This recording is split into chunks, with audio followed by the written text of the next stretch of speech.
The news is how we find out what's happening in the world. It's how we form our opinions. Opinions based on facts. That's the key. Facts. Facts should be delivered to you by journalists based on the truth. But what if what they're delivering you isn't the truth?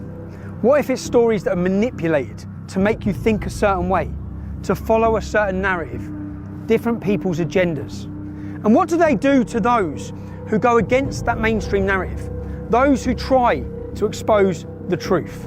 This is a documentary about the lengths they will go to shut down and silence anyone from bringing you, the British public, the truth. Right, Jamal, they are. What's the saying away? I lost my job over this. Non-disclosure agreements. He's a nasty little piece of shit. Swung the hockey stick over his head and hit me in the spine with it. Well, it's so baby, he wouldn't have This kid was out unconscious already. That's just malicious. I'm not standing, you're not going, no, because what you're doing, I know what you're doing. Tommy, I am gonna mince your kids, mate.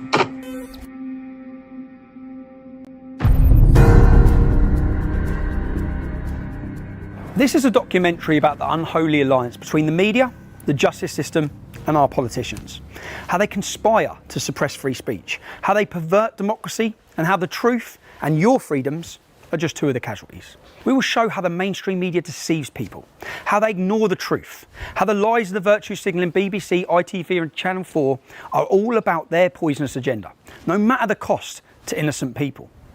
It's also a documentary about how an everyday playground incident between two young lads was spun into global news, at a terrible cost to so many people, not least the two young lads themselves. We will show how the law is being abused, how people driven by hateful ideologies attempt to intimidate and silence anyone who dares to challenge the so-called progressive, so-called liberal narrative. We will show the foolishness of our fear-driven political leaders who jumped on a story, took a side without knowing the truth. Or worse still, knowing it but hiding it, because the truth didn't fit their narrative, regardless of the human cost. And we'll ask three important questions. Firstly, is the media accountable to anyone, in any way, for what they report? Years after the Leveson inquiry, has anything changed, or do they continue to act with impunity? Secondly, is our legal system still fit for purpose? We will show how lawyers who hate Britain but love jihadi warriors have weaponised the law system against us, and how the legal system really only works for the rich. And finally, how do we keep our politicians accountable? If the police, the courts and the state can silence anyone for speaking inconvenient truths, truths that may raise questions about government policy, is the UK any different from China, Russia or Iran in their treatment of dissidents? And of course, for Piers Morgan, for Jeremy Vine, for the BBC, ITV and Channel 4, it's a tutorial on journalism. Keep watching it, you'll learn a lot.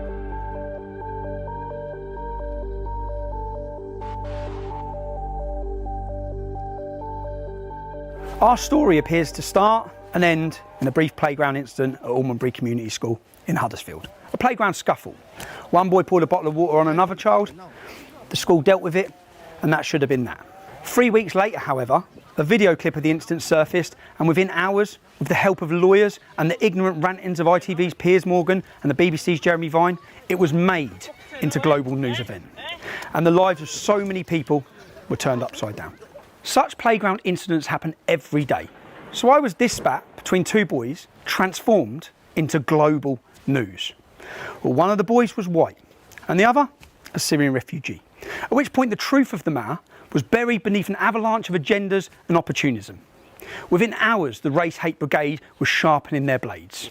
Clearly, when somebody comes from Syria, fleeing Assad's regime, coming to a place like this, when they get treated that way, that's an issue. And the whole world is looking at us. Where are we? We're in Almondbury. Do I say the scene of the incident? Is it a scene in the incident? It's the scene of the Great Lie. I call it the Great Lie because this lie was pushed around the globe. Yeah? This here is the school where the world was told a Syrian refugee was waterboarded by a racist English bully. It was in a playing field here, and do you know what? This is the first time I've been here. Because when this blew up on the news, it's a child's school. Kids are in school. I didn't come outside here. You'd see the scenes outside here where the imam was here with mobs of men, yeah? Mobs of Muslim men. extremists travelled up from London, such as Ali Dawah, to cause a scene outside this kids' school. Anyway, but I'm here. Why am I here? I'm here because I face a court case. I'm being prosecuted. It's gone to the High Court, and I have to prove. I made a video stating that it was a lie, stating that Jamal wasn't innocent, and telling some facts about Jamal beating up girls, an instance that I'd been warned about by the members of this community to tell the truth about what happened at this school. I've got to prove it in court, so I've come to Huddersfield. I'm now going to knock. I need to find witnesses. I've got addresses for many. I need to knock and talk to them and see who I can get to come to court to help me prove to you, the public. This is about as much as proving in court as proving to you, the British public, that I was the only journalist in the country who told the truth about what happened in this community. The story you were told. You were told that a vulnerable Syrian child refugee had been bullied and waterboarded by a nasty white boy. You were told it was a racist attack. You were told of the dangers of far-right extremism. You were invited to agree that this kind of intolerance could not be tolerated. Was he vulnerable? Was it a racist attack? Our evidence shows the answers to both these questions was no. Was the Syrian lad waterboarded? Why was this word used? What about this?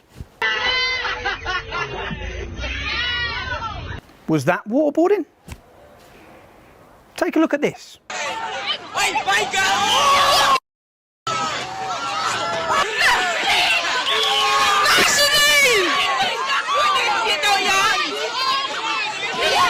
It shows a group of non-white children beating up a white girl. It went viral online, but it wasn't touched by the mainstream media. It wasn't made into a global story. Why not? Meanwhile, the usual suspects had lit the fire and were gleefully stoking the flames. Everybody was exposing the scumbag that did this, who I hope gets severe retribution. And of course, the politicians. They're always quick to jump on the bandwagon. Theresa May, Sajid Javid, Naz Shah, Nicholas Soames, Winston Churchill's grandson. Such moral outrage. And it's not just the media and the politicians. In today's Twitter and Facebook driven worlds where celebrities and groups compete to virtue signal, most of them driven by the warm feeling they get by expressing their moral outrage, or by fear. The fear of what might happen to them if they don't. Everyone who's anyone pumped the Bailey Jamal story. Boxers, Lennox Lewis, Huddersfield Football Club, celebrities from across the globe. Let's have a look at all of the celebrities and blue tick brigade who pumped the Jamal story. And here are some of the people who pumped the story you watched earlier of the white girl getting beaten up. Sadly, whether it's politicians, celebrities or other groups, none of them are wise enough or pause long enough to ask whether they have the whole story, to check the facts, to find the truth. But why let the truth get in the way of such a good story?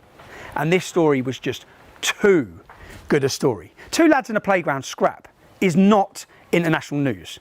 But racist white thug waterboards helpless Syrian refugee, boom! Racism can't be tolerated, beware of the far right. That's their kind of story. We'll hear more about the militant left later, but they clearly weren't going to miss out on this.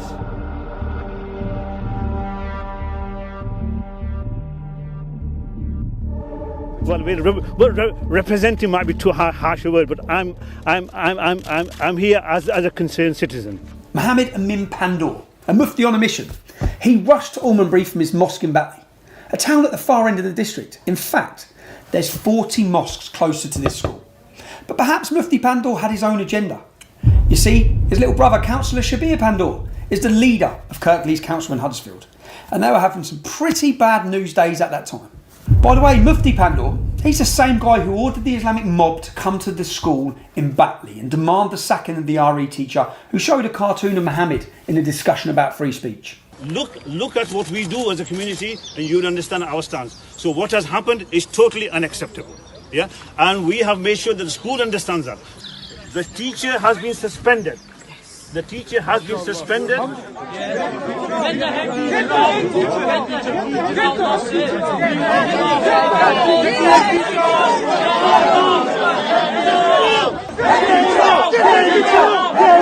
You may recall the teacher had to flee and he's still in hiding under police protection. Luckily, he hasn't ended up like Samuel Paty the French teacher who was beheaded for having a similar discussion in a classroom about free speech. You see, free speech is essential for any society wishing to maintain intellectual and social progress. But not all societies are bothered about intellectual and social progress.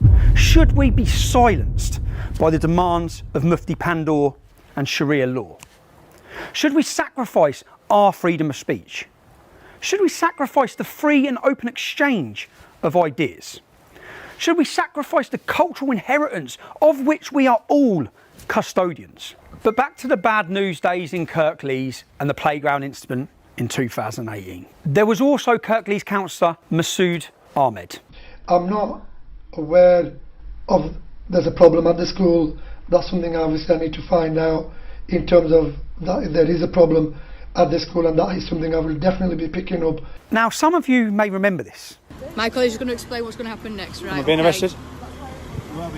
I am being arrested. It wasn't a breach of peace. I've caused a breach of peace. I'm being arrested. But the content of what you're Can we just say streaming, the content of what I'm streaming, I'm being arrested for breach of the peace. I'm being arrested for breach of the peace. You've all watched this. You've all watched this.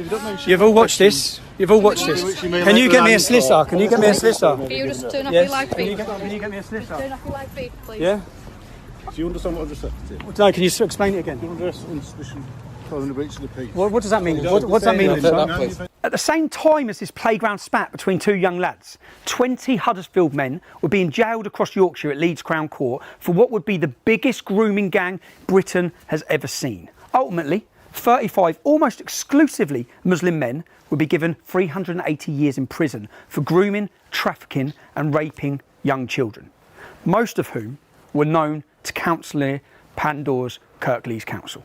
Mufti Pandor travelled for half an hour to rabble-rouse a gang outside the school gates over this playground incident, when within a couple of mile radius in Batley, police have arrested a further 99 men in relation to historic sex crimes. So far, 32 have been charged, including one Ibrahim Pandor, 41 of Batley. That makes it the highest destination of grooming gang arrests anywhere in the UK. We Googled to see what Mufti Pandor has said about these grooming gang atrocities. Nothing. We Googled to see what Councillor Masood Ahmed's condemnation. Nothing. In fact, we can't find the condemnation from the Mufti's brother either, Councillor Shabir Pandor, leader of the council. Just one statement from him, reported in June 2019, telling the National Working Group of Child Sexual Exploitation Response Unit that his authority had moved forward. That's it.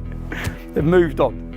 Never mind grooming gangs, gang rape of young children. All these men seem to be far more concerned about what happened in a playground at Almondbury Community School, or about cartoons of their prophet Muhammad.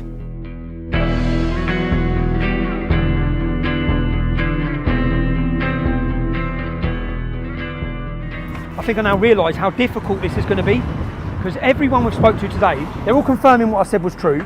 Everyone's confirming what Jamal was like, including school staff. But as soon as I mention this camera, as soon as I mention court, I need someone to come to court, they just totally silence straight away. No one can have said that.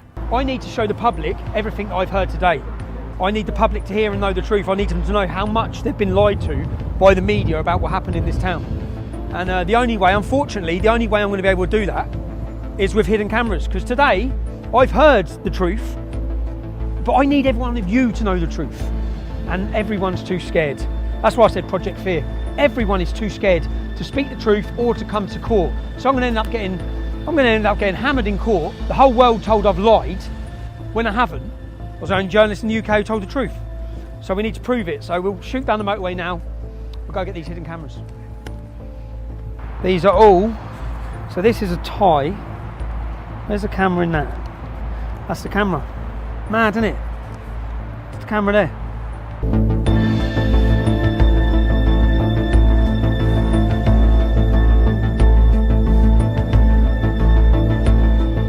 This today, that's the camera. I'll have to take this off, but it doesn't matter because apparently this records all the audio, records everything. That's the camera, and I feel a little bit dirty doing this, but it is the only way I'm going to get people to speak. And then I need you to hear what I hear. The idea that people would maraud the streets looking for him was appalling. The fact that the video itself although it showed the accumulation of things that had built up to that, did not deserve what happened to him or to anybody else in that situation. And I'm afraid the media, I call it a perfect storm. I was getting emails from Pakistan, from Australia, from America, telling me to resign. So it went worldwide, and I'm afraid I came into teaching to help poor people, and they got rid of me.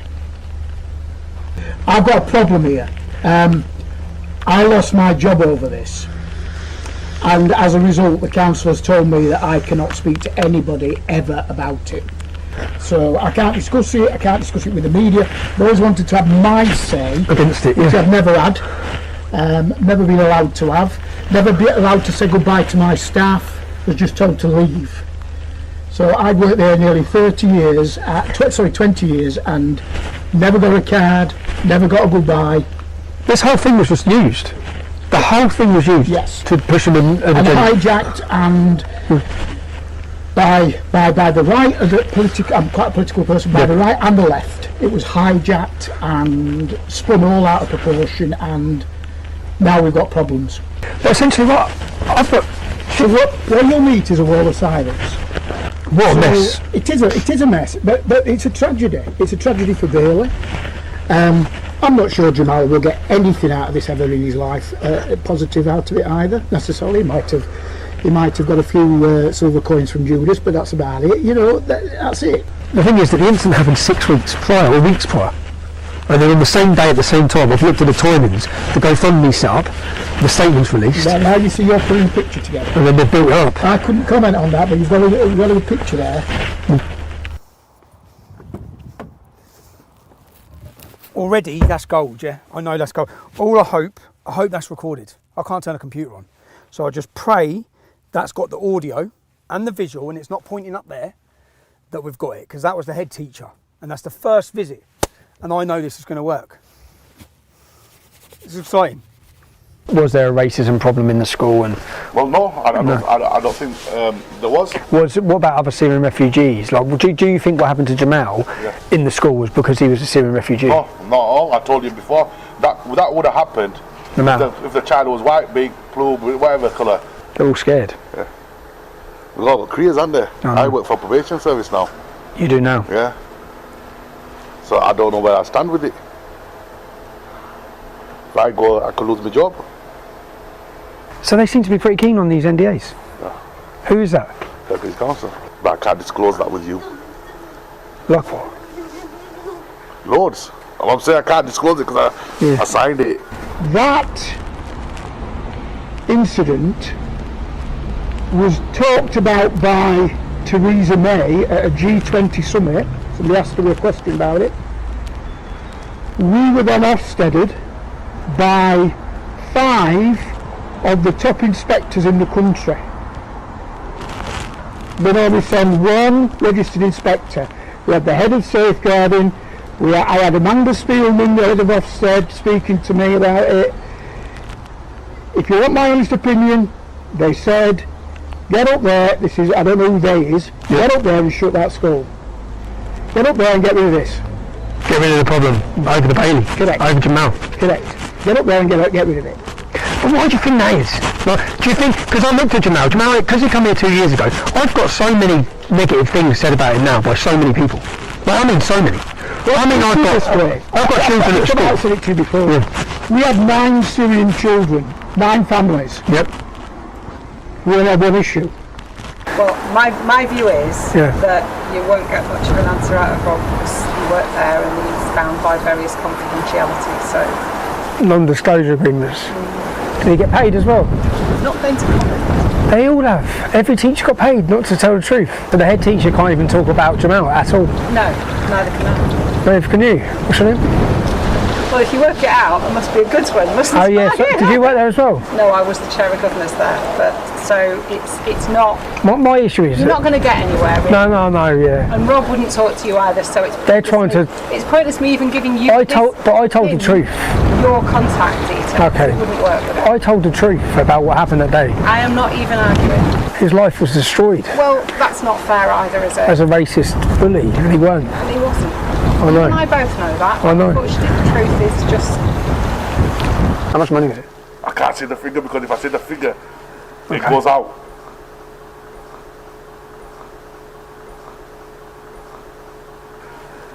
Because, mate, 18. I've just found out, well, the head teacher's told us already that he was blackmailed and threatened. I've just found out of Kumar, he was paid £18,000. Paid, he said, I can't say, shh. I signed, I was paid. I said, paid what? He was paid money by the local council, so he can't tell the truth about what's gone on in that school. They've given everyone non-disclosure agreements, from school staff to governors, and Paul Kumar to get £18,000.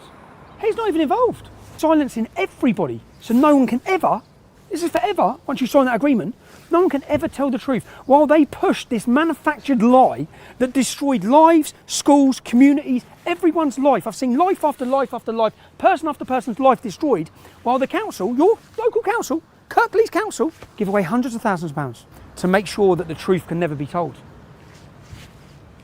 I can't believe it. I knew from day dot, I asked myself the question, when this was blowing up and I knew the truth, I kept saying, how come no teacher's telling the truth? If all those teachers know what's gone on in that school, how come none of them are coming out and saying? Well, now we know. Now the whole world's going to know. Because Kirklees Council paid them not to. Unbelievable. Unbelievable.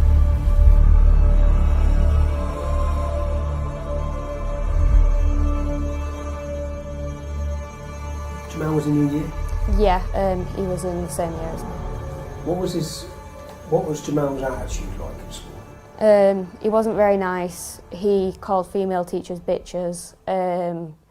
He just didn't really have respect for the female students, to be honest.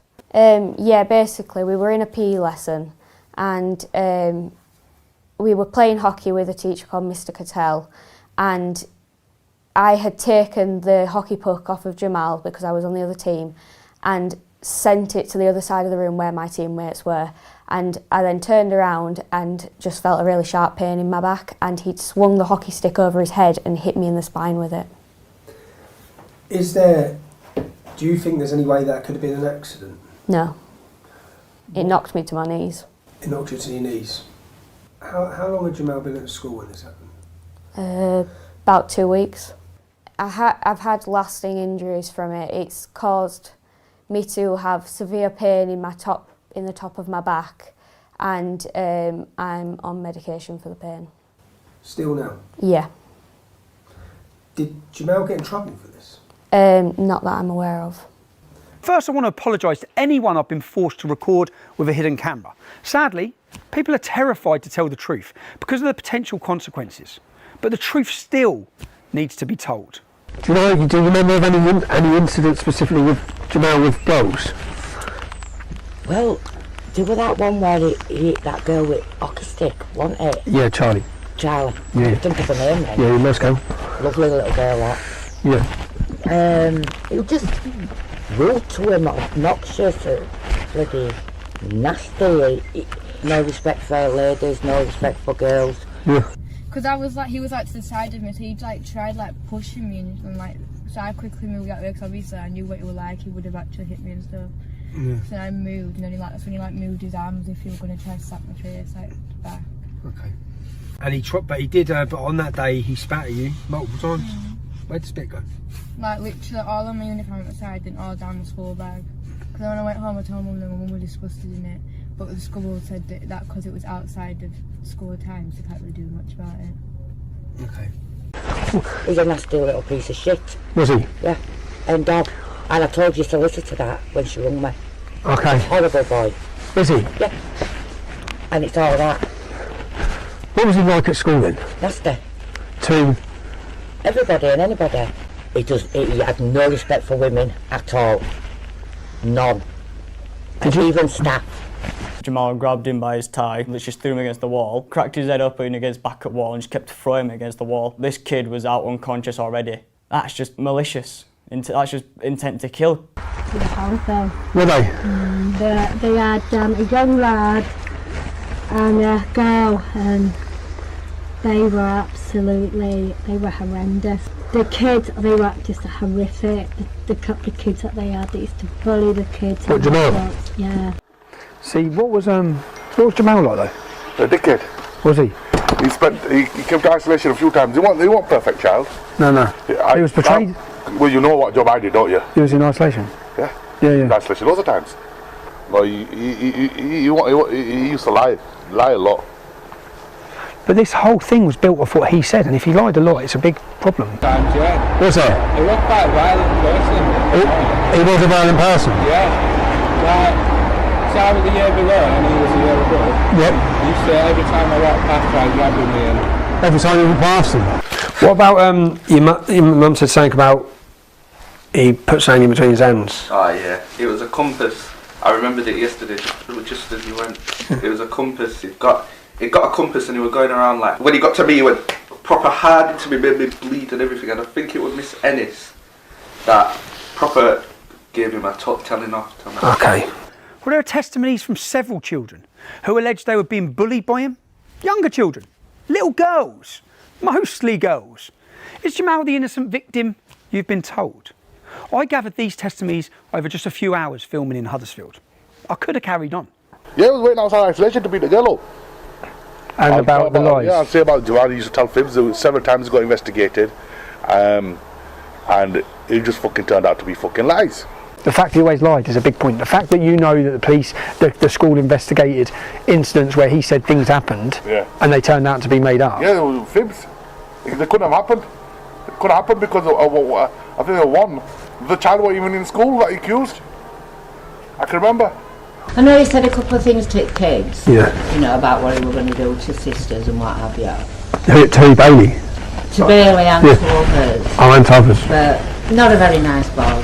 When you say, what was he going to do to the sisters? Well, he told Bailey he was going to rape them. Told Bailey he was going to rape his sister? Just to see what he was generally like. No, not a nice lad.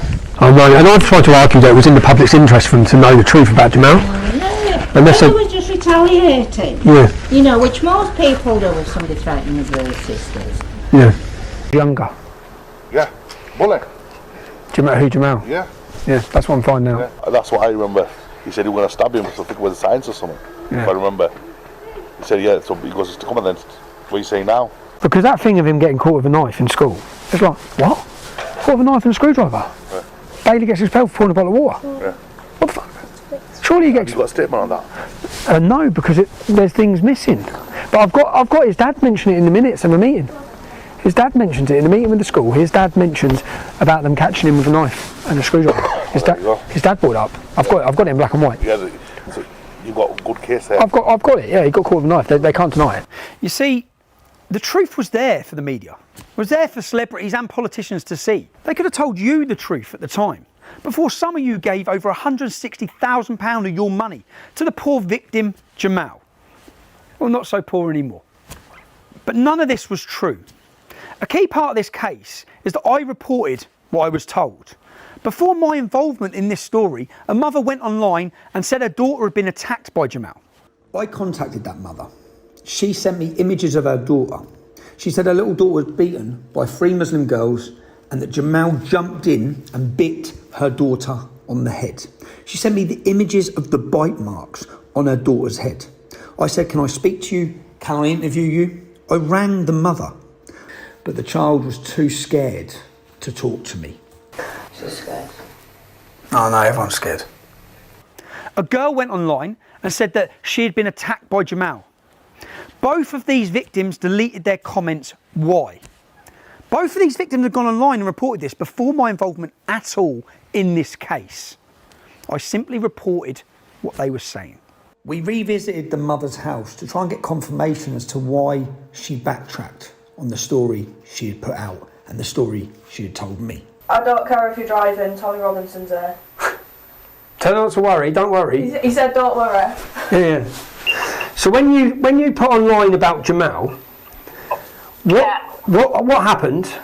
Like, what did you what happened? What was the response to that?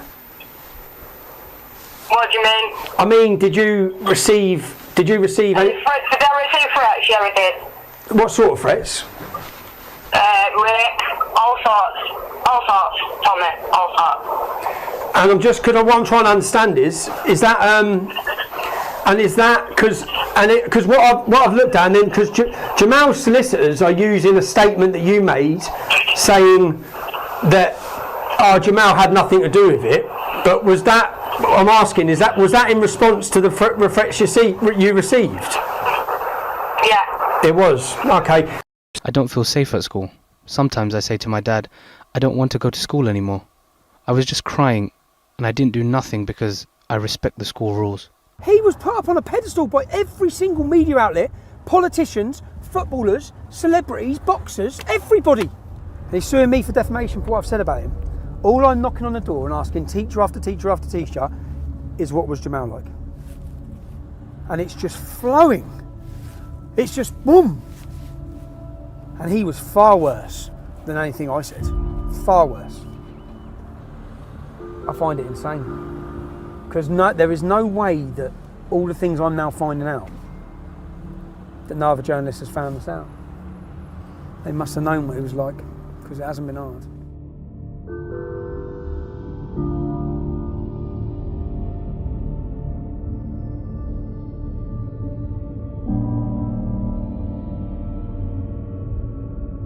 But I portrayed Paul Bailey was disgusting. It really was. Cole, because that's what I spoke to loads of people who said no, Bailey wasn't a bully. No, he wasn't. He wasn't racist. His mum had a bit of a gob, don't get me wrong, because they used to live up here. Yeah. And Bailey wasn't like that at all. He had two half-caste sisters, so how could he have been bad, you know? But Bailey wasn't racist. So you were told Bailey was a bully and he was a racist. He wasn't a saint in school. He'd be the first to admit that. But he wasn't a bully or a racist. The police concluded there was nothing racist about the scuffle.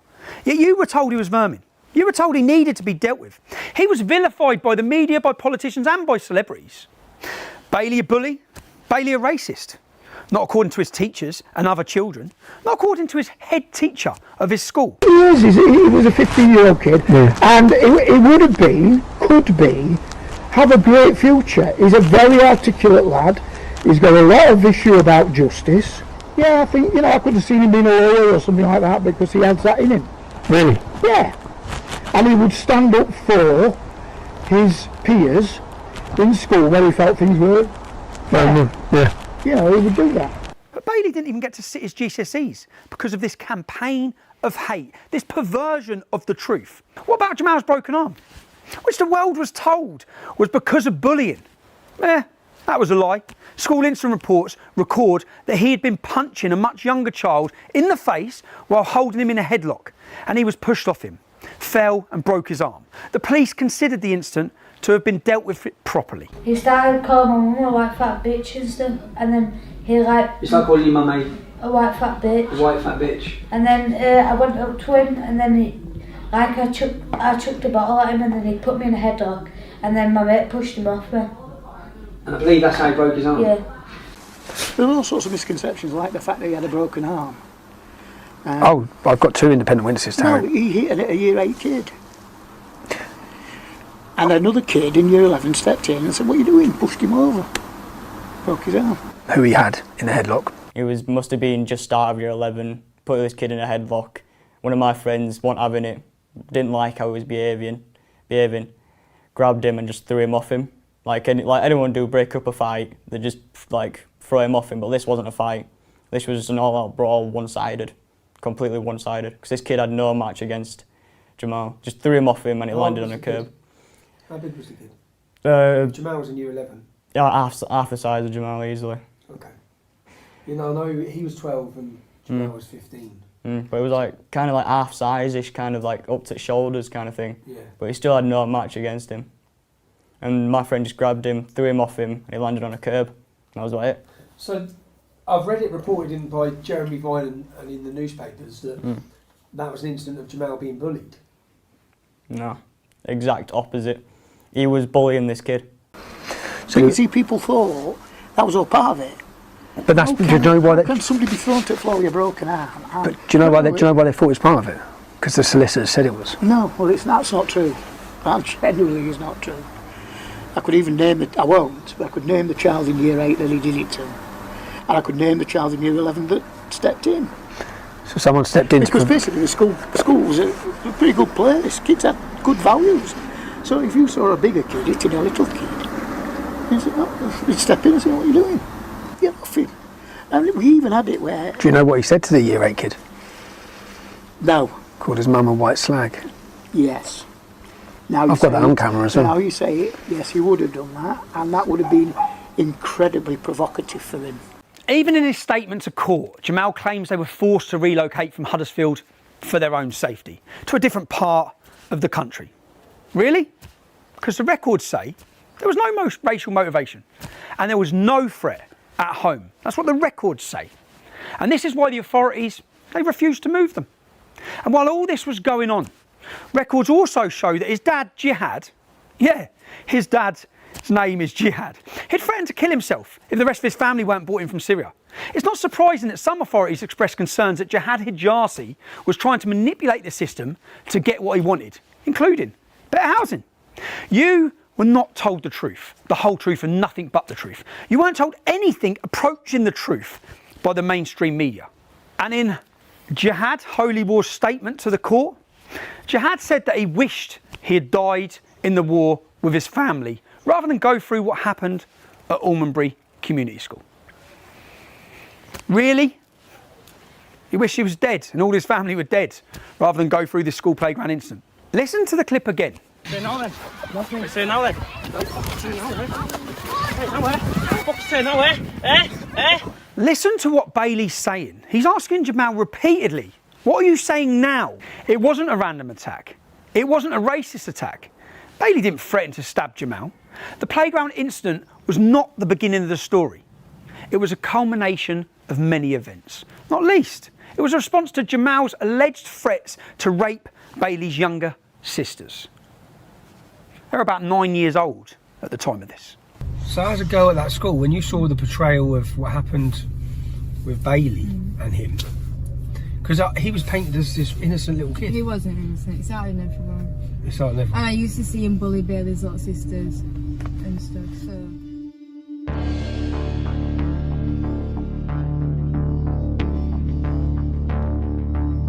Everybody was exposing the scumbag that did this, who I hope gets severe retribution. I hope his parents take action, right? Never mind anything else. What are you producing here with this vermin doing what he's doing here? That's not Britain. That's not what we do as a country. You can hear him there describe Bailey as vermin. Words are important when you're on a daytime platform and people listen to what you say. What do you do to vermin? You exterminate it. You kill it. Lowlife. Called him a thug, but worst of all, he demanded severe retribution against this child. At the same time as this, Jeremy Vine was reporting. He didn't tell people the bully's name, although he was finding it hard not to name a child. Instead, he told his followers where they could find that name. Now, this is a direct response of both of your reporting, because when you reported, you can follow the timeline and the repercussions of what that brought. What I've done here, in 2018, there's a charity called Tell Mama that records Muslim hate incidents. Even though they've been, in the past, penalised for exaggerating the figures, let's work off their figures. They say there are over 1,000 hate incidents, with 325 of them being online. Some of them Islamophobic, which means criticising Islam as well. Here, I've printed a piece of paper for each one of those hate incidents. 327 hate incidents online against the entire Muslim community of the UK in 2018. The 325 Islamophobic comments, they're the ones you read about on the news every day. They're the ones people in jail for. They're the hate incidents the media keeps shoving down your throat. So each piece of paper here represents a hate comment aimed at a child after a playground dispute. I want to read these now. Piers, you demanded severe retribution. That's what you demanded against this child. Let's see if you're happy with some of this. I pray someone rapes you and your whole family while you watch. Fuck your mother, fuck your love. The Syrians will rape your family. If I saw you, I would rape you to death. You'll be raped by the Felusion group. I hope your mother will not be racist when she is raped. I'm going to bum your nan alive, then dead her again. And the threats of rape, all of these threats of rape, imagine being these children. Imagine being a 15-year-old child living in Huddersfield with your little sisters. Muslim men are jailed in the biggest scandal in the history of our country for mass rapes in that town. And then you're receiving and you're reading these messages. You're going to die. You're going to fucking die. We're going to strangle your mum, your dad, your friends. I'll kill your whole family. I can't wait to find you so I can slit your throat. You're the person who should be killed in those ISIS videos. You, your parents and your whole family have to be burned. Do everyone a favour and fucking off yourself. Looking at you makes me want to commit suicide. Go commit suicide, you oxygen thief. Jump off a bridge, bro. Do humans a favour and kill yourself. We don't want you and you don't belong in this world. Again, imagine being that child reading them. Piers, is that severe enough for you? This is a mental health record for Bailey McLaren. Bailey was referred to Luton CAMHS by Luton and Dunstable Psychiatry Liaison on the 31st of December 2018. Reason, patient involved in incident in Huddersfield and has been relocated to Luton with family. Patient unable to cope with not returning home and has taken an overdose. So this lie, this narrative, this agenda, which comes before anything else, by the politicians, by the media, that was pumped. This child, it doesn't matter. His life didn't matter. You know, if he killed himself, no one would have cared. We wouldn't have heard condemnation from any of the politicians or from any of the media. No one cared. Because everyone, from start to finish in this story, is collateral damage, so long as they have the narrative. And Piers, you have a son. You have children. Demanding severe retribution against a child for a school playground dispute is unforgivable. You sit there and you preach. You preach against us. You make your accusations against me. Never have I labelled Muslim children as vermin. Never have I demanded my followers to commit severe retribution against anybody. And this is what the media, the politicians and the celebrities created, aided and abetted by the left-wing activism and the selective indignation of Islam. Hypocrites out there might say, who cares? That's what he deserved, right? Imagine for one moment if I had incited violence against a young Muslim lad in the reversal of this situation. And you see, in a district where a generation of young girls have been raped, these threats are far from empty. What do you think, if you were working in the school at that time, what do you think what the media done? I think the media fucking blew out of fucking proportion and what fucking waterboarding at all. I know. But then the media run that Jamal was being bullied. Like, you see, he used to complain that he used to be bullied. There was another, I think, Kirklees guy that came, that Jamal said somebody gonna knife him or something. I think that should be on record. Yeah. I think when we investigated, I think it was a lot of bollocks. I'm gathering that by reading the school records. That he made accusations, and then when they're investigated, and there were a lot of bollocks. It lied. Yeah. Now ITV, Piers Morgan, you used your platform to incite hatred of a young child. No time for facts or the inconvenient truth. Surely you must have known the truth, because within a few hours of the story breaking, I was receiving dozens of messages from parents, pupils and staff saying there was much more to the story than met the eye. So I did what any journalist could have done, should have done. I asked questions. Were you just being lazy? Was it willful blindness? Or are you just incompetent, Piers? And the BBC's Jeremy Vine, to you personally, was it clinical cowardice? After all, you didn't reveal the white boy's name. You just told everyone where to find it, on Twitter. Were you afraid of being sued? Although it wouldn't have been the BBC licence fee payers picking up your legal bills, would it? Or was this your Pontius Pilate moment? Condemning a child whilst washing your hands of any responsibility? Because that's what you did. And you didn't seek the truth either. Piers, Jeremy, your lazy, inept reporting was not without consequence, as we will see. You incited hatred, you succeeded. And that's contempt. Your actions not Bailey's, led to Bailey and his family being driven from their home in the middle of the night. Like the very refugees you claim you care about. The hate you incited was off the scale. Men with machetes had arrived at the school. Gangs were roaming the streets looking for Bailey.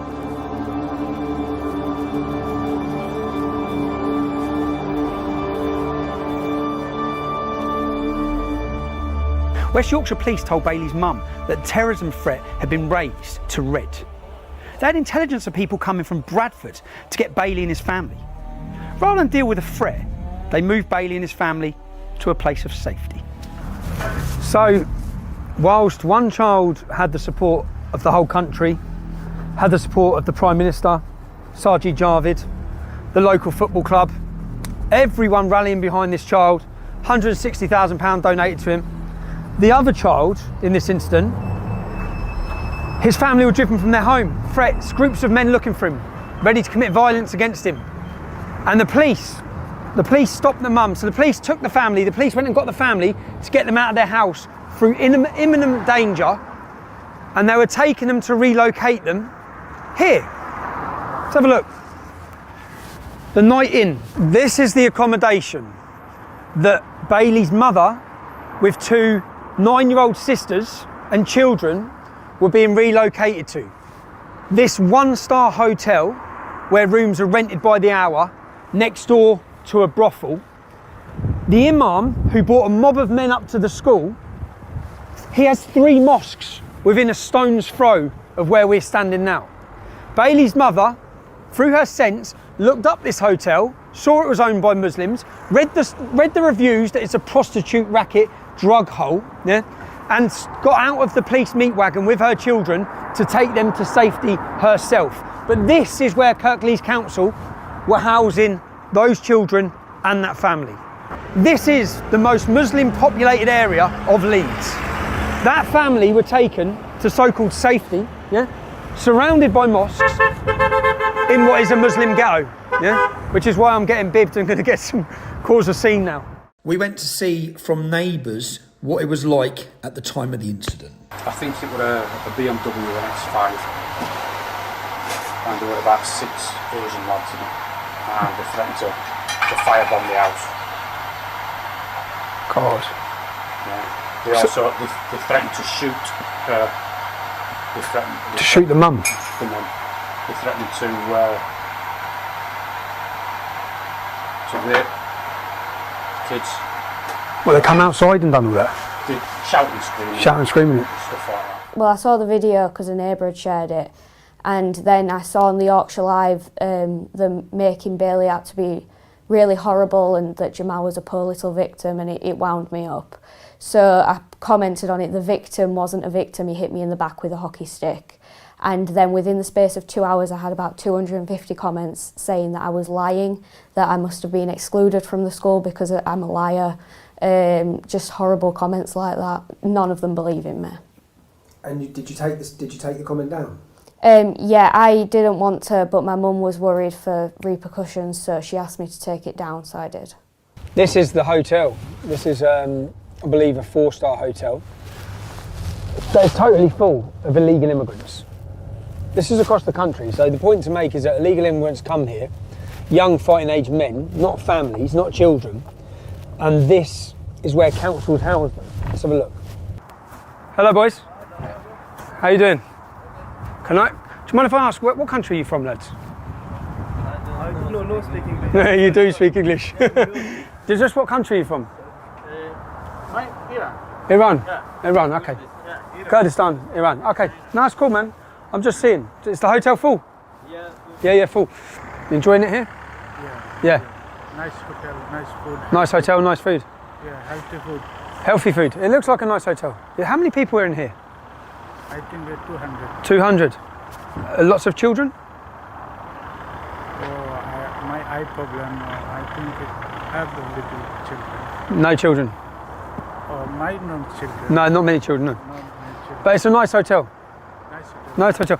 It is a nice hotel, and if you look at where the other family were being housed in Beeston, and you compare it to this 4-star hotel, nice food, as our friend says. Healthy food. Healthy food. Yeah, Hello, bro. How you doing? Hey, do I come back in? Yeah, we're off now, mate. We're done now. That's nice. Yeah. Do you know what they have in here? They have a full-time doctor and nurses, full-time stationed in here. Full-time. So you know when you can't, my dad tried to get a doctor's appointment earlier. Couldn't get one. Full-time. Full-time. The food's bad? The food's bad? Is it free? Yeah, it's free.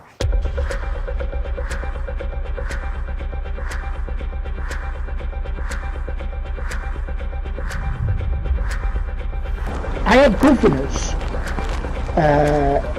who had friends in the media who tried to explain to them There's a lot more to this. all of that and the Ofsted and, you know, the whole shebang, but it was never picked up. Apart from my reporting, there was not a single media statement giving the other side of this story. The staff knew, other pupils knew. They could have exposed the lie. Why didn't they? They were either not free to tell you the truth, or they were terrified of the consequences. And that's for so-called journalists. Some can't find the truth. Some won't tell the truth. And some, they're afraid of the truth. But me, as a journalist, it's my job to present you the truth. If you want my honest opinion, they said, get up there, this is, I don't know who they is, get up there and shut that school. Get up there and get rid of this. You see, when the media and politicians decide to kill a story, when they decide to hide the truth from you, they'll do whatever it takes. They shut down the school. It's gone. Everyone lost their jobs. You see, once this lie about a racist attack had gone global, the truth could never be allowed to come out. The real truth, that a young Syrian refugee was struggling to fit into his new environment, was problematic. His allegedly abusive and violent conduct towards teachers and children was allowed to run unchecked. Why? Did the school authorities turn a blind eye rather than be accused of victimising the boy, of being racist towards him? They stayed silent. The truth may have triggered accusations of racism or sparked discussion about immigration policies, the challenges of achieving the successful integration of migrants we welcome into the United Kingdom, and the need to take those challenges seriously. You see, Jamal was one of 20,000 Syrian refugees who come to the UK as part of the United Nations resettlement programme. The government could not allow their policies to be examined and the consequences and their incompetence to be exposed. And if you don't think the government is incompetent, you ain't been paying attention to anything. Priti Patel's been talking tough, really tough, on controlling our borders for years. And yet we have boatloads of illegal economic migrants being escorted across the English Channel and put into these luxury accommodation at your expense. This ineptitude does nothing for the refugees who come here legally, who we welcome into England. Refugees who are trying to integrate and make a new life here. And who was the community's rage directed at? All Syrian refugees. That's who. When in fact, there are many families of Syrian refugees in the area. We're told, all of them delightful, working hard to settle and integrate into the country they can now call home. I spoke to multiple refugee families. In the school problem, my children, no any problem. No problems with your children? No, that's it. So you've had a good experience in the school? Yeah. I used to have 2 friends and they don't bully and they don't care where from country I come or anything. Okay. And when I talk English, like we was about 1 month we've been in here and I used to not to speak English very much. So they used to tell me how to speak all that thing, and now I'm in year 8 and I know how to speak English and I made more friends and now like I'm fine. And you're fine? Yeah. And then no problems? Yeah.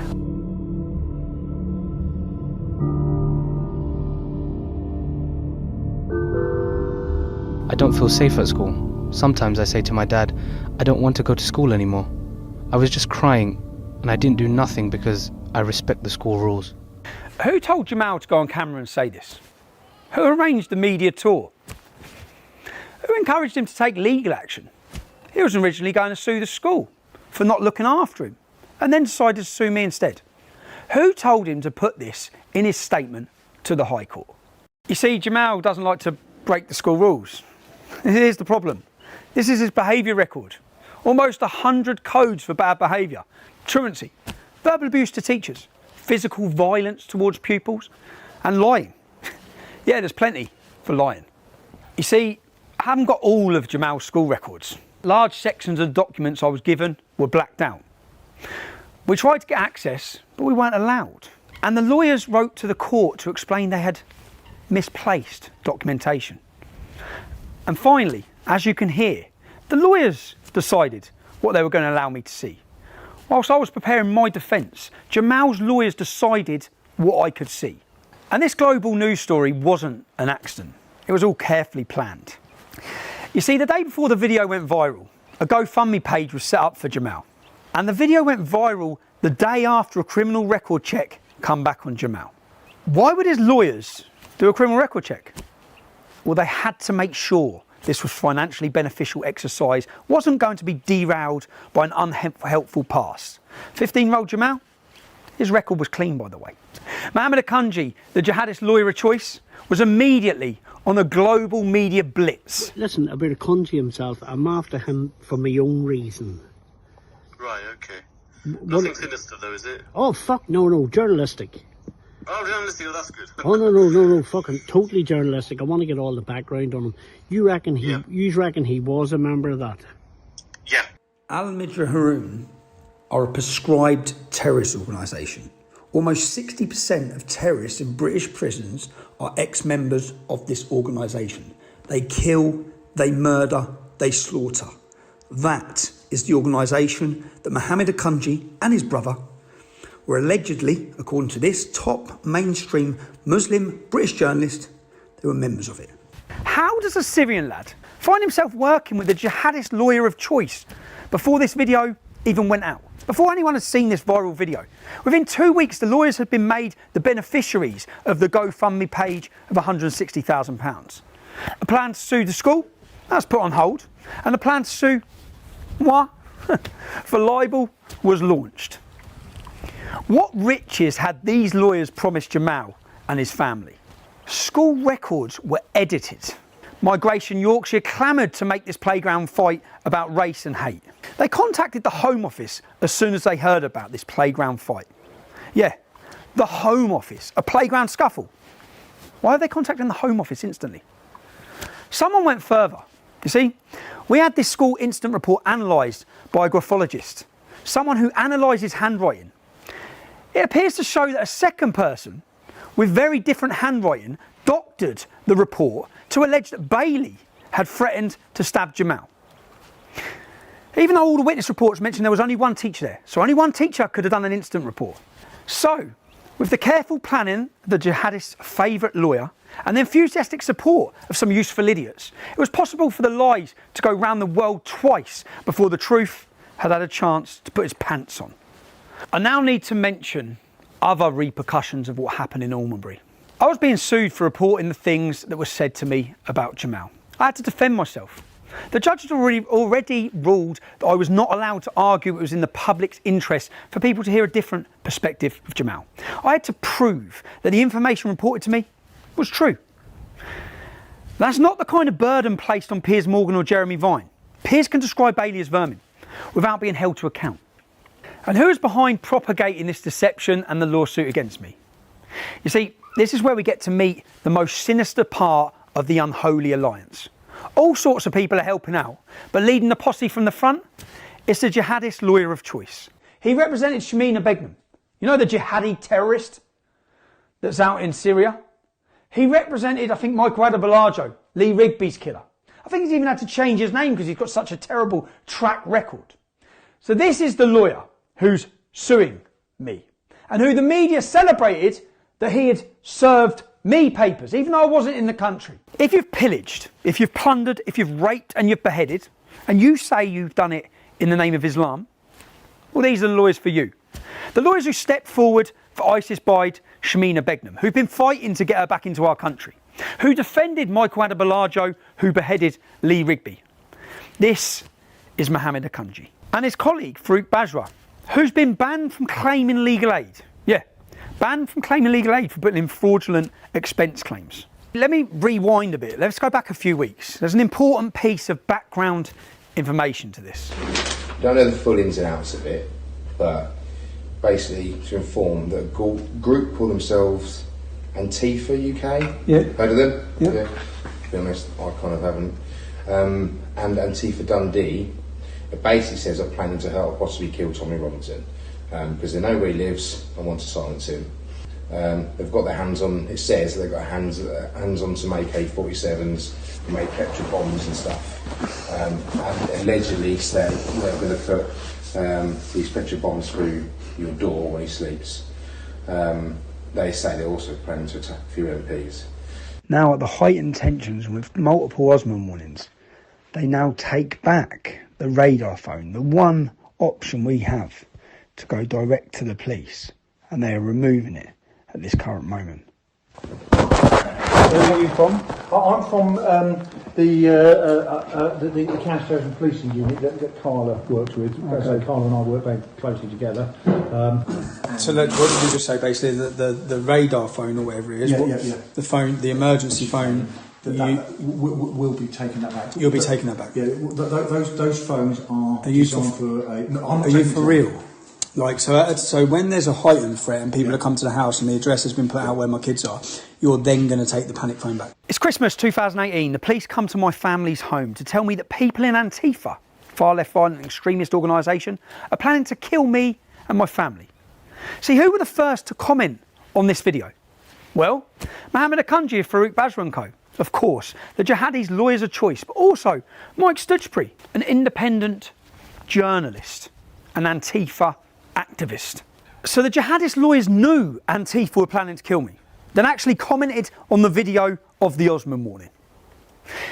You see, what happened next is interesting, although not interesting to the Solicitors Regulation Authority or the Law Society, the people who should be interested in the integrity of our lawyers. It will be live streamed. I'm not in charge of filming or anything like that. That's down to the guys over here. And yeah, literally nobody wanted to do this, so we thought, what mug can we find who would agree to this? So two lawyers who know Antifa are planning to kill me seek out an Antifa extremist, hire him for one day, just one day, and send him to live stream the serving of papers to my home, my family's home. Papers which had already been served, by the way, with a gang. When my wife and children were there, when they knew I was abroad, lawyers commissioned the Antifa extremist to broadcast my home address in order, as they put it, to cause a spectacle. The law firm or the lawyer who's been, sort of taking the lead on the Tommy case wanted to make sure, doubly sure, that A, Tommy got the letter. Actually went out two different ways, and he wanted to make a bit of a spectacle out of it. And this is all very amusing. A group supported by Mike Stutchbury came to the home that my wife and children were in on a Sunday afternoon when I wasn't even in the country. So let's have a look at Mike Stutchbury, who calls himself a journalist, who promoted this event, who shared it and encouraged it, who found it amusing that my wife was so scared she had to ring the police. My wife has been sat down and told in her home that Antifa are planning to kill her. They're planning to kill our family and harm our family. She's been told that she may get acid in her face. Well, how do you think she felt on a Sunday afternoon whilst my children are playing outside on their bikes? To be told that Antifa were on their way to our home. Let's have a look at Mike Stutchbury, the man that sent them. Here he is self-admitting that he is part of Antifa. Here he is promoting violence against his opposition. Punch them, punch them, punch them. Here he is hoping that buses full of Antifa get shipped in to smash people's skulls in. Here he is calling for white genocide. Mike Stutchbury is an extremist. He's a far left extremist who currently is playing a victim. He encouraged people to come, and he sent people and was part of an organisation that communicated together to send people to the home where my wife and children were when I wasn't there. He even crowdfunded to support them in their action. He was looking at various people, and eventually he sort of came on to Dick Coughlin. I can't say it properly. Who is a YouTuber who has made videos about Tommy for almost 10 years, I think. Who's a real critic. I don't know if you've checked him out, but he's a funny guy. Check it out. Yeah, he's sort of, got red hair. He calls, he's an ex-crackhead basically. And who is this Antifa extremist hired to come to my kid's home? Keep watching. Okay, folks, we're here in Salso. I'm about to, me and Murphy are about to top off.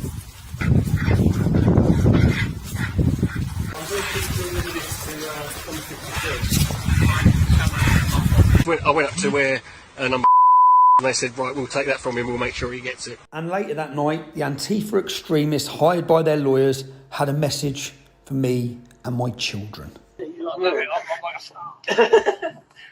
on that note, see, on that happy note, oh, by the way, Tommy, I am going to mince your kids, mate. Let's have a look at the man that they sent. The man that you can see the Muslim lawyer handing privileged documentation, giving this man my children's home address. The lawyer in this case was a guy called Mohammed Sanimi Akunjwa, who works for a solicitors in London called, I shit you not, Farouk Bajwa and Co. Solicitors of London.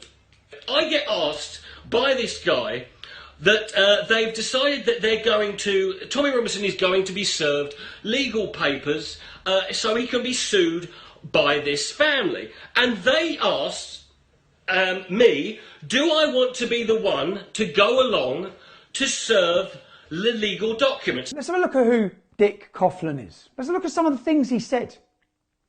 Here he is promoting hatred against black people. Serious, this is a crime. The comments he makes are a crime. Here he is promoting hatred against Pakistanis. Here he is singing a song promoting anti-Semitism. Singing a song about lampshades being made out of Jewish people's skin from the Holocaust. Third right, yeah, we're gonna kill a kite. We're white, far right, and we're gonna have a fight. You in the outskirts, you can go in the gas chamber, then we'll throw you in the pit. We're just following orders, man. We're trying to get paid. You might get out of here, but you'll be a lampshade. A self-confessed, racist, anti-Semitic crackhead was sent to my children's property. He talked about raping my wife in her skull socket. He talked about my children being fed through a meat grinder. He talked about burning my house down whilst masturbating with my family in it. Now, other than to terrorise my wife and children, why would any sane person do this? It worked, okay? Tipped off by a friend who saw the gang on live stream approaching, my ex-wife hit the panic button and barricaded herself and our children in a bedroom. The police thankfully responded in time. And these are exactly the same tactics being used against the unbelievably courageous children in Almonbury. Threats of violence and rape against children who are willing to stand with me in defence of the truth at the High Court of London. The video release, media, GoFundMe, Antifa, it all happened at the same time. It was coordinated and it was about hate and making money. And how that far left activist, who appears to be an anti-Semitic, Jew-hating, black-hating racist, came to my home with his gang and threatened to kill my children. These lawyers, the mainstream media, they don't care about refugees. They don't care about Jamal. They don't care about the truth. Say that bloke who made the video saying he's going to kill the kids. Yeah. Can you, if you didn't do it, I know 100%, give a statement. I know, I was there. Okay. Give a statement about that. She complained about it. She contacted, we'll remember, it would have been the liaison officer at the time, to ask if he was arrested. I found out his address and I gave you all the information for him. So even now, say now, looking at that, can he be arrested now then? I don't know what happened with the previous report, because when we search on our system that we currently use, He probably got buried. I can't see any crime report that was linked to it. You see, the next day, knowing I'd been provoked with threats against my ex-wife and my children, no doubt thinking they would catch me conspiring to commit violence and lock me up on a conspiracy charge. Here, outside my ex-wife's house, men in a car that has never been registered, check the registration plate, so presumably from the security services, with listening devices recording what's being said in my home. The involvement of the security services may explain why Dick Coughlan, the man who publicly threatened to murder my children, has never even been spoken to or arrested, despite my wife's complaints. What are you doing? Show me who's in the back of your car. There's no one in the back of the car. So what are you doing then? We're not here anything to do with you. What are you doing then? Well, what do you think we're doing? I think you're something to do with me. No. Listen, Who's yours work for? So what are you doing? And there is someone in the back. I know there's someone in the back. So what are you doing here?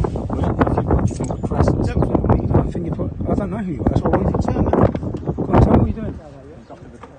You tell me what you're doing there. Because essentially I've got threats against me. I know you. Yeah? So what are you doing here? If I turn it off, you can tell me what you're doing. Who's in the back of your car? Who's in the back of your car? You're not going nowhere. You're not going nowhere. I'm not moving. Let me see who's in the back of your car. Tell me what you're doing in my house. I want to know what you're doing, bro. That's all I want to know is what you're doing. I've got police officers sat with a recording, in a recording van. In the back of this van is a recording station. I'm not standing, you're not going, bro. No, because what you're doing, I know what you're doing. I know what you're doing. I know what you're doing. They're sat in the back of their van. This is recording devices. The whole of this back thing, because he just opened it up when I got him out, the whole of this back thing is recording where they're pointing there because what this is has been a setup. These police officers setting me up. They're setting me up. It's a setup. They're setting me up by sending people to my house because they think I'm going to react and do something, and they're recording it with listening devices.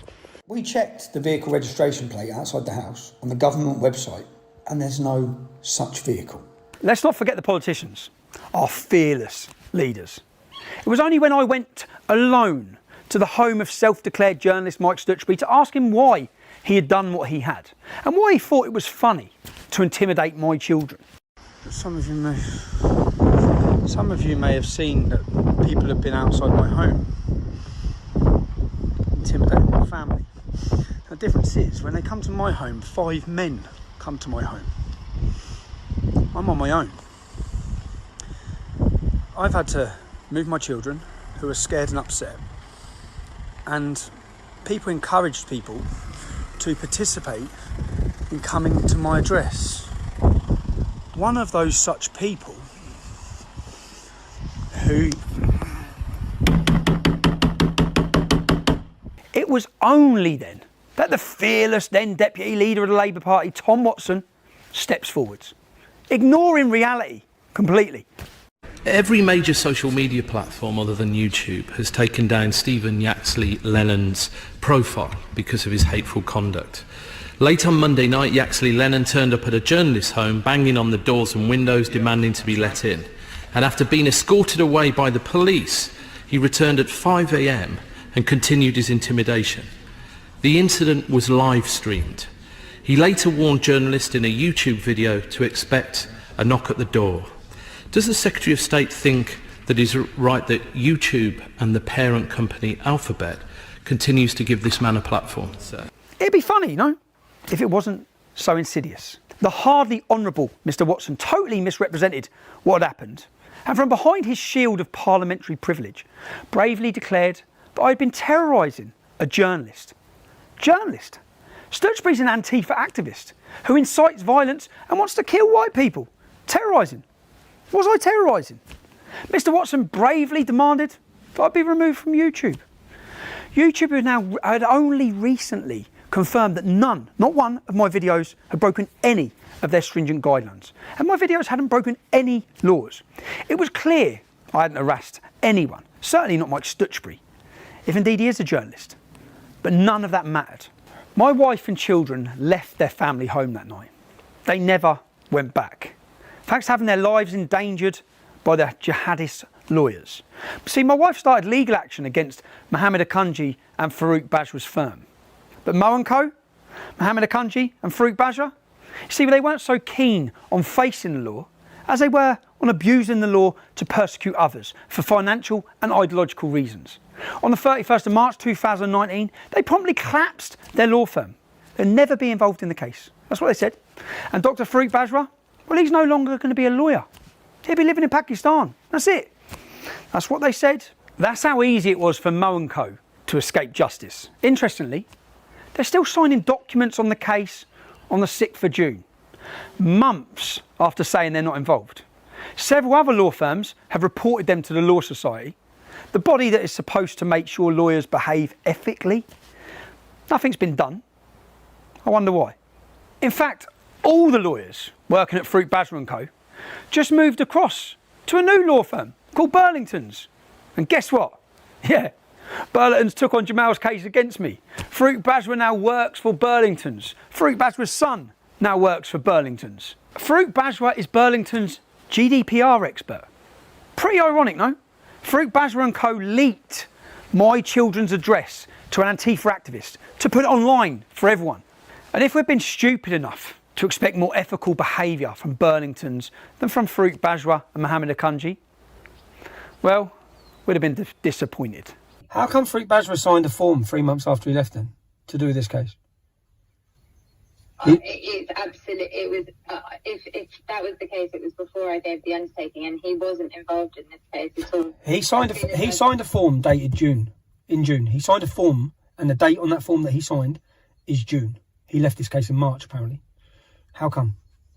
Well, if you send it through to me, I'll have a look and I'll give you an explanation as to why. I'm not quite sure what form you're talking about. Although you'll see it on my documentary. Okay, so when you send me what you decide is relevant, yeah, how am I going to know what you've cut out?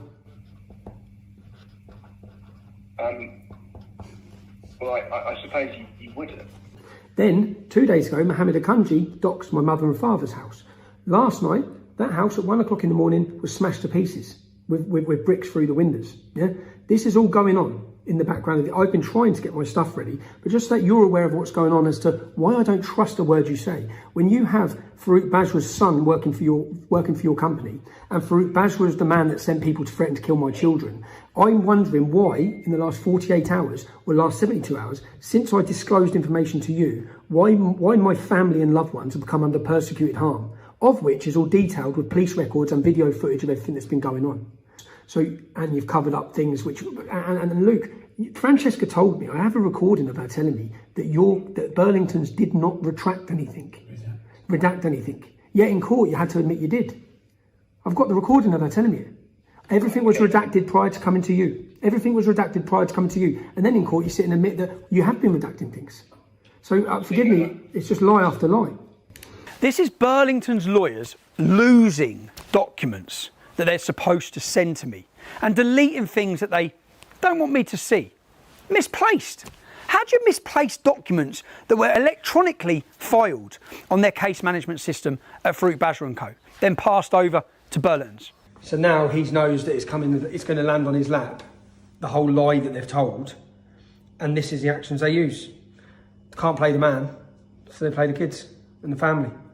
You don't need to be scared, son, yeah? Because they're doing this. They just called me and said goodbye. Yeah, I know, babe. But they're purposely just doing that. How come no one got my number? But when they're doing this, they're just doing this to try and cause me shit and make you worry. So I know it's easier said, but you don't need to worry, yeah? They're doing this so that I don't beat them in court. That's why they're doing this, yeah? Do you think they do know where we live? No, mate. Danny Barker rang me saying if anyone turns up to the house, just ring him and he'll come in a minute. Yeah, he will, mate. Yeah, it's me. Oh, mate. Alright, cool.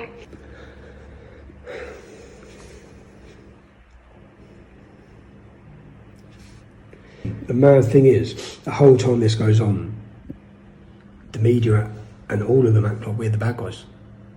That we've been, like I'm the one persecuting people or targeting them. And they're such cowards. They're such cowards, man. I just got a phone call and they said goodbye. I'm so scared. I've told the police, but I'm so scared. Hello? Jenna, who's just rung Spencer? We don't know at the minute. What are the police saying? I'm just making a statement. Okay, but just quickly, are they getting that account that's put a picture of you online? Who showed you that picture, Jenna? It's on Twitter. Yeah, who I saw found it myself. You saw it yourself, okay. Yeah. Are the police sorting out to get rid of it? Yeah, they've taken the address of the Twitter person that's put it out.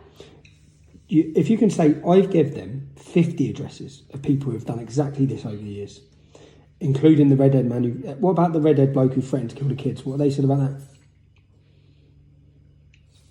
Well, nothing really. No, it's a crime. Do you know what I mean? If I make a video threatening to kill some kids, I'll be arrested. So the point, what you need to ask them specifically and say to them, you made a complaint, someone threatened to murder your children, you had to leave your home, yeah? Those threats have now followed you to where you're now living, yeah? And they're coming from the same people, the same organisations, the same people they done fuck all about last time. They didn't nick them, they didn't speak to them, the solicitor's still acting with impunity, doing it to my mum and dad yesterday. See, you need to specifically ask them, Jen, I want to answer out of them, when you made a complaint against Richard Coughlin, Dick Coughlin last year, why have they not done anything? And get you a follow-up and an answer as to why they haven't done anything, if you can. And are the kids all right? Am I right that you managed to track the number? Yes. So you know who made those phone calls to her and We know where the number came from, Yep. And who that phone was registered to. So that's what, obviously, we cannot prove. Well, I at that time I wasn't able to prove who. I only could say where the number came from. As in whose phone it is? Who the phone is registered to. Okay. Yeah. Because obviously for me, this was threatening phone calls a week before a High Court trial, trying to pervert the course of justice. How come no one's been arrested? I can't see anything on the crime report. If I send you evidence, which I'm going to anyway, because it's all going to the judge, if I send you evidence of Mohammed Akunji doxing my mum and dad's address, if I send you evidence of criminal damage and attacks in the middle of the night at an old pensioner's home, and I show you evidence of pictures of my wife being put on, ex-wife being put online, and my son, they rung my 11-year-old son's phone. The police are all involved. They've been threatening my 11-year-old son. Yeah, this is what's gone on. If I send you evidence of that, do you think you'll support an anonymity order to protect the children in this case? Stephen, I can't answer that because I don't have instructions to answer that. I don't have conduct of the matter. Unfortunately, in terms of integrity, Burlingtons don't appear to be any better than Farouk Bajwa and Mohammed Akunji.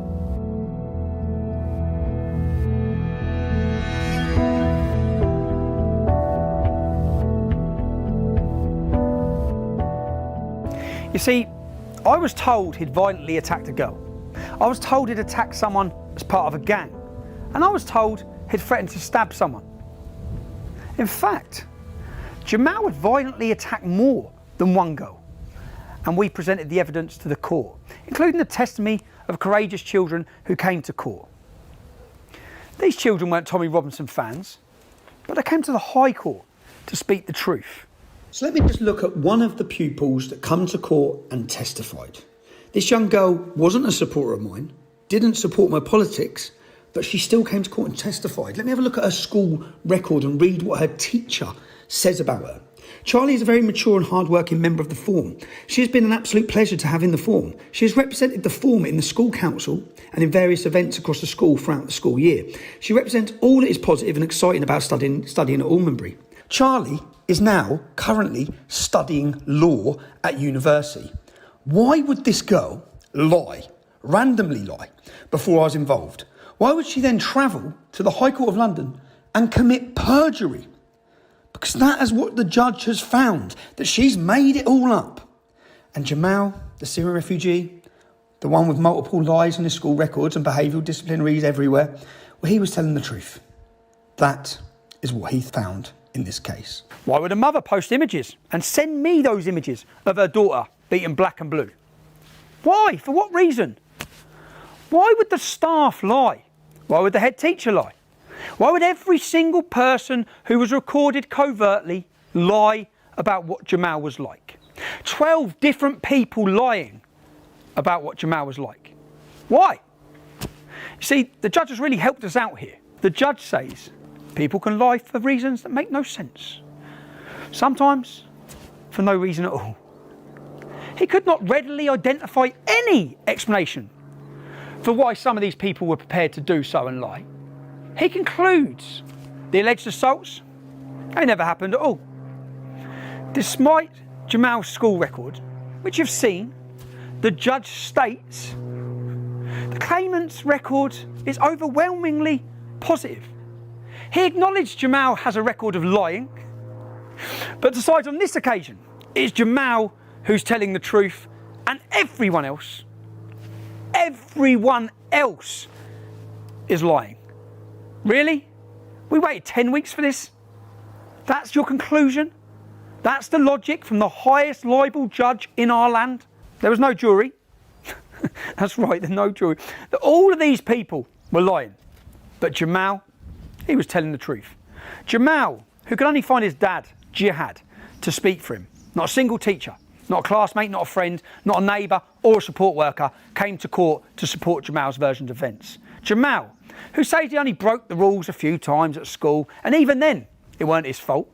His school record suggests something very different. I want to be clear and fair to Jamal.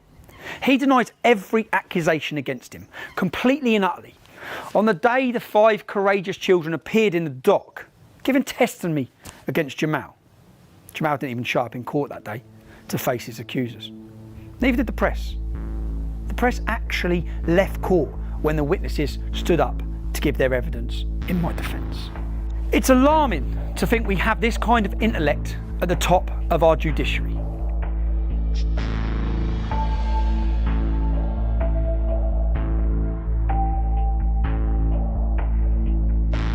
The story of these 2 children is actually a story about free speech, or the death of it. It's a story about how the mainstream media is more interested in pushing an agenda than giving you balance and truth. How it continues, despite Leveson, to act with impunity. Is the media held to account for what they report? Have Piers Morgan or Jeremy Vine been held to account? No. It's a story about how the law is being manipulated and exploited by the far left and Islamists to destroy the lives of anyone who speaks out against the accepted so-called progressive, so-called liberal narrative. Or about the poisonous influence of Islam's Sharia law in our society. Is the law fit for purpose? No. And it's a story about our government and judiciary's disdain for free speech and the truth, and the lengths that they will go to in order to silence dissent, especially with its new and increasing powers. Is our government being held accountable for its actions? No. Is the judiciary independent of political influence? You've seen all the evidence. You decide. Whether you agree with my politics is irrelevant. When dissent is crushed, free speech dies, and governments move one step closer to tyranny. The lawyers know the truth. Even Jamal's father, Jihad, he knows the truth about his son. They all knew the truth and were using Jamal to further their agenda, regardless of the consequences for Jamal. They continued to pursue the case, which incidentally has caused my divorce and bankruptcy. My ex-wife had to choose between her marriage to me and the safety of our children. I'm glad she chose our children. We're still best mates. You see, Jamal's lawyers told me very early on, if I apologised and paid them 50 grand, they'd drop their case. If you're watching this, you know the decision I made. I won't apologise for reporting what I was told, for what I believe to be true, for standing up for Bailey, a young lad unjustly vilified by pretty much everyone. But in silencing dissent, are the media and our government any different to the governments they criticise so much? China, Russia, Iran, immigration, COVID, Brexit. If it doesn't fit the narrative, you will not hear the alternative view. And where else have we seen this? Where else have the media, politicians, police and social services hidden for truth for decades, fearful of being called racist? Grooming gangs. That's where. A cover-up of such horrific cost to thousands of young girls in towns and cities across our country. And nowhere worse than under the stewardship of Councillor Shabir Pandor's Kirklees Council. You see, hiding the truth doesn't protect community cohesion. It does the total opposite. It undermines trust in public institutions. It stokes resentment and conflict in our communities. Tragically, those who lead us don't seem to have the moral clarity or courage to speak the truth. They cause the division that they're trying to prevent. People ask me, was it worth it? Yeah, it was worth it. The truth is always worth defending. I'm still here. If you were born in the United Kingdom, you've already won the lottery of life. An inheritance from our parents and grandparents of freedom, equality under English law and democracy. If we allow ourselves to be silenced, that inheritance is rendered worthless. What legacy will we leave for the children and grandchildren who come after us? None of us can afford to let free speech die. We cannot, and we will not, be silenced.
If you've just watched this film, you've seen something that they worked tirelessly to hide. They didn't want you seeing it, which means they're going to come for me even more. Who knows where I am when you're watching this film now? What I'd ask is, they've taken my security and my stability. The one thing that allows me to continue to fight is knowing my children are safe, knowing they have stability and security in their lives. If you can support me by supporting them, that makes me able to work. You can support me at www.supporttommy.com. I can continue shining light on truth and can continue exposing corruption. I thank you in advance for your support. That support will go directly to my family so I can continue to do the work I do with a peace of mind, knowing they're okay. Thank you for your support. If you're in America and what you've seen in this film bothers you and you want to prevent it happening in your country, you actually have organisations that are willing to fight against it. One of those organisations you should check out is Justice for All, J4A.US. You actually have organisations and people willing to fight against these injustices, something we don't have in Great Britain.